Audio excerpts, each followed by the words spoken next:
Kroger Tenderay Beef, no other beef so fresh can be so tender, presents Hearts in Harmony transcribed. K is for Kroger, C is for cut, B is for beef. KCB means Kroger cut beef, and Kroger cut beef means more meat for your money. Remember that fact, ladies. Remember that Kroger cut beef gives you more meat, less waste, and for this reason. Before the meat is weighed and priced, the Kroger method of cutting beef removes excess bone, excess waste, and stringy ends. Yes, that's before the meat is weighed and priced. And listen, you get the top U.S. government grades of beef. Yes, it's tender, juicy, rich red, and marbled with just the right amount of flavory fat. So you get better value in top-grade beef. Let's take a Kroger cut chuck roast as an example. Before the roast is weighed and priced, the Kroger method of cutting beef removes excess waste and stringy meat. You're bound to get a better value because you get more solid meat, only a minimum of bone. No matter which you prefer, steak or roast, you receive more meat, less waste in Kroger cut beef. But make that discovery for yourself. Visit your neighborhood Kroger store and get Kroger cut beef. It gives you more meat for your money. And now, Hearts in Harmony. With her estranged husband dead at the hands of police, and with the knowledge that her 5.5-year-old daughter needs her, Penny's friend, Peg Martin, has decided to go home. But Peg dreads the memories of home, and so Penny has been thinking. In her hospital room, Penny says to her one-time fiancé, Johnny Keith, Johnny, ever since yesterday when Peg told me about that phone call from her mother, I've been thinking about something. Oh? You know, just doesn't seem right for Peg to go back to a place that will make her unhappy.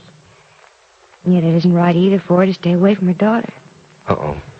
Uh-oh, what? I know what's coming now. Do you? Do you really? I know pretty well, Penny. You've been thinking, and I know exactly what, too. You don't either. I do. You wonder how Peg can be with her daughter without going home to unpleasant memories. Is it a wrong thing to wonder that? No, it's not a wrong thing to wonder about, Penny, but please don't do what you're thinking of doing. I'm thinking of asking Peg's mother to send Julie to Rossville. I knew it. I knew that was it exactly. Well, you know it's the right thing to do, too, don't you? I know just the opposite. It's the wrong thing to do, Penny. Why is it the wrong thing to do? Why? Good night, Penny. Don't you have enough on your hands without asking for more? Oh, Johnny, listen. What problem will Julie be to me? What problem will she be to me? Mm-hmm. A child of 5.5? Oh, that's all she is. Well, how can you ask me what problem? Even if she's no problem at all, it's one more person in your house, one more person in your life. And your house and your life are cluttered and crowded with people already. Look, I know all that, but... Oh, Johnny, she's a sweet little girl. She misses her mother. Well, let her mother take care of that. Well, what good would Peg be to her daughter if it were torture for her to be home? Johnny, Peg would be miserable at home. Sometimes misery makes a person do cruel and thoughtless things. Do you know what might happen? What?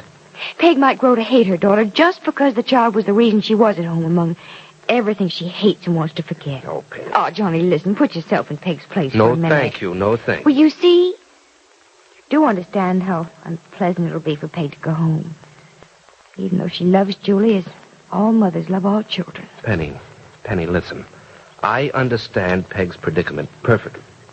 And I give her all the sympathy in the world. But why should you suffer because Peg has a problem? Oh, listen, now, what John... is Peg to you but a friend?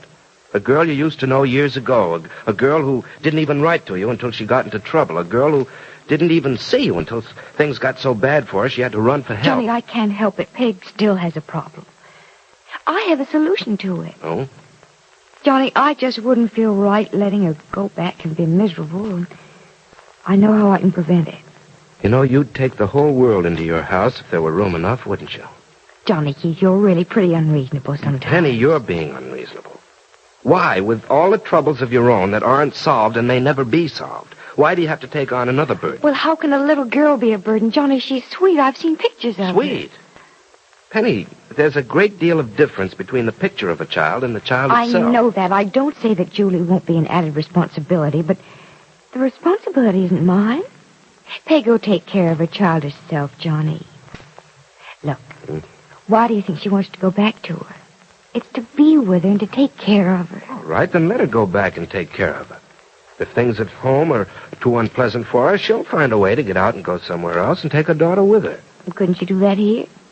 Couldn't she have her daughter here with her for a while?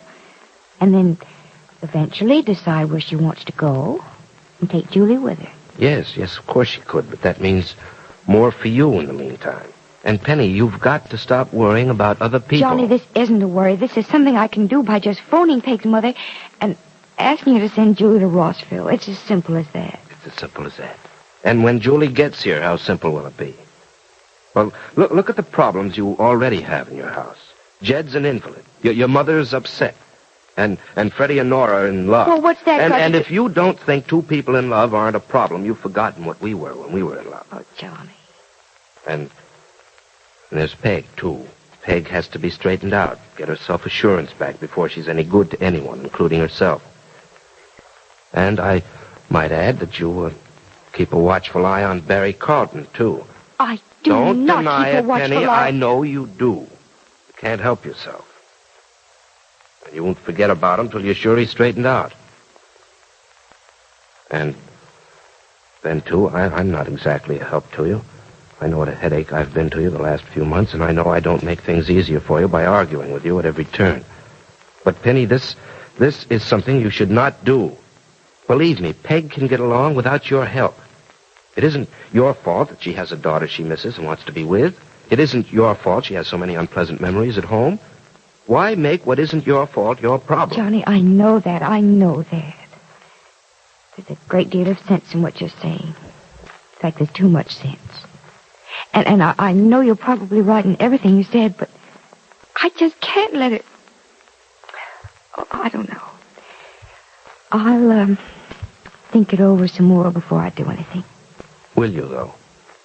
Will I do anything? No, will you think it over? Yes, Johnny. I'll give it a lot of thought. Yeah, I know you wouldn't argue against me if it weren't for my own good.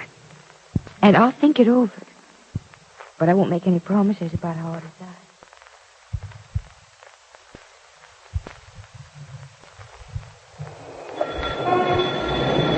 I hope Mrs. Billings is home. Oh, hello, Freddie. Oh, hi, Mr. Keith. Come on in. Thanks.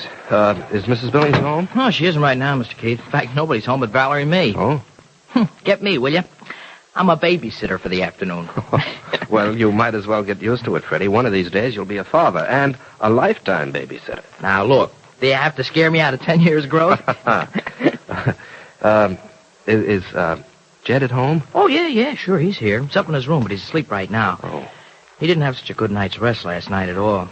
Been pretty worn out all day, in fact. Oh, well, then I won't bother him. You expect Mrs. Billings home soon? Well, gee, I really don't know. They didn't say just when they'd be back. Mrs. B, Peg, and Nora all went along together to see Gibbsy, and then they're going shopping. Oh.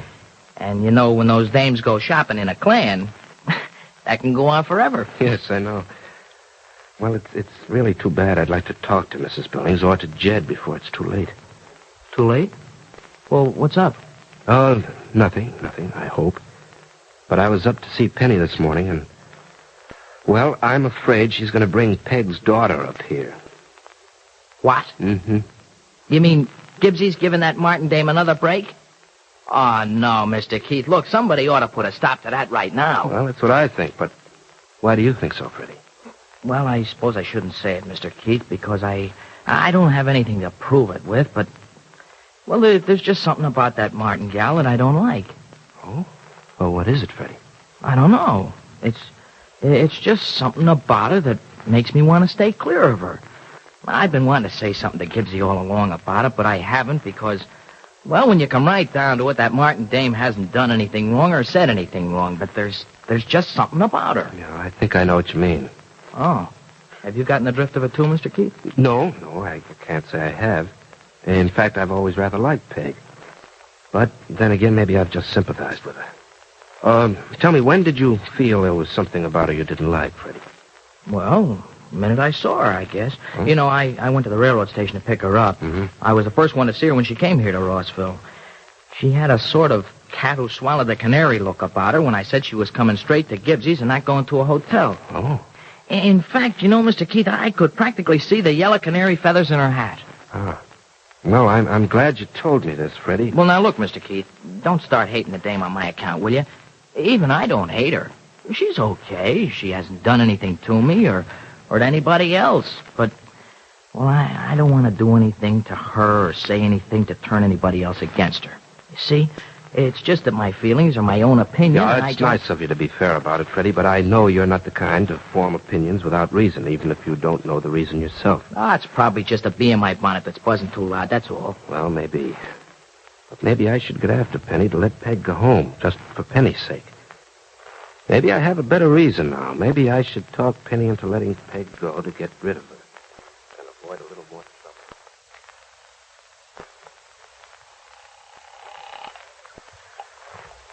Hello? Hello, Mrs. Brennan. Yes, this is Mrs. Brennan. Mrs. Brennan, this is Penny Gibbs in Rossville. Oh, heavens, nothing's happened to Peg, has it? No, she's fine. In fact, she's not the real reason I'm making this call. This is my own idea. Well, I don't think I understand. Aren't you in the hospital? Yes, but I'm all right now, Mrs. Brennan. As a matter of fact, I'm going home next week. Oh, I'm so glad to hear that, Penny. You've been so kind to my daughter. I hate to think of you being hurt on her account. I hope I can meet you someday and thank you for all you've done for Peg. She adores you, you know. Well, I'm very fond of Peg, Mrs. Brennan. That's why I'm calling. Peg feels that she has to go home, and you know how many memories she has at home. All those years with her husband and everything. Yes, I'm well aware of them. But I'm sure she'll get over them in time. I'm sure she will, too, Mrs. Brennan. But she wants to come home right away so she can be with Julie. Well, I think that's just as it should be. She's Julie's mother. Well, don't you think it'd be nice if Julie was sent here to Rossville for a while? Oh, very nice for Peg. Oh, it'd be wonderful for her, Mrs. Brennan. And it's very generous of you to offer, Penny. But just where does that leave me? You? Well, I don't understand. Well, I'm quite sure you don't, Penny, or you wouldn't ask me to give up Julie. You see, I've taken care of her all her life. Well, yes, I know that, but I'm sure you don't want to deprive me of my share in Julie, Penny. Perhaps Peg is Julie's mother, but it's I who've treated her as a daughter. I'm sure you don't want to take her away from me. Well, what seemed a simple way to help Peg Martin has become a problem to Penny, hasn't it? Has Penny innocently touched off a mother-daughter battle over a 5.5-year-old child? Be sure to listen to the next dramatic episode of Hearts in Harmony. KCB. KCB. KCB means Kroger cut beef. And Kroger cut beef means more meat for your money. Right. Kroger cut beef gives you more meat, less waste. Because before the meat is weighed and priced, the Kroger method of cutting beef removes excess bone, excess waste, and stringy ends. Take a Kroger cut round steak or roast, for example. The Kroger method of cutting beef removes excess waste and stringy meat before the steak or roast is weighed and priced. You get a minimum of bone, and you get top U.S. government grades of beef. Beef that's tender, juicy, rich red, and marbled with just the right amount of flavory fat. But visit your neighborhood Kroger store and see for yourself. Remember, whether you buy a steak or a roast, Kroger cut beef gives you more meat for your money. Ladies, make plans right this instant to visit your neighborhood Kroger store, the only place you can buy Kroger cut beef. Surprise and delight your family with a delicious and juicy steak or roast. And remember, in Kroger cut beef, you get more meat for your money, because the Kroger method of cutting beef gives you more meat, less waste. Get Kroger cut beef right away at your neighborhood Kroger store. Be sure to join us again Monday, same time, same station, for another thrilling transcribed chapter of Hearts in Harmony.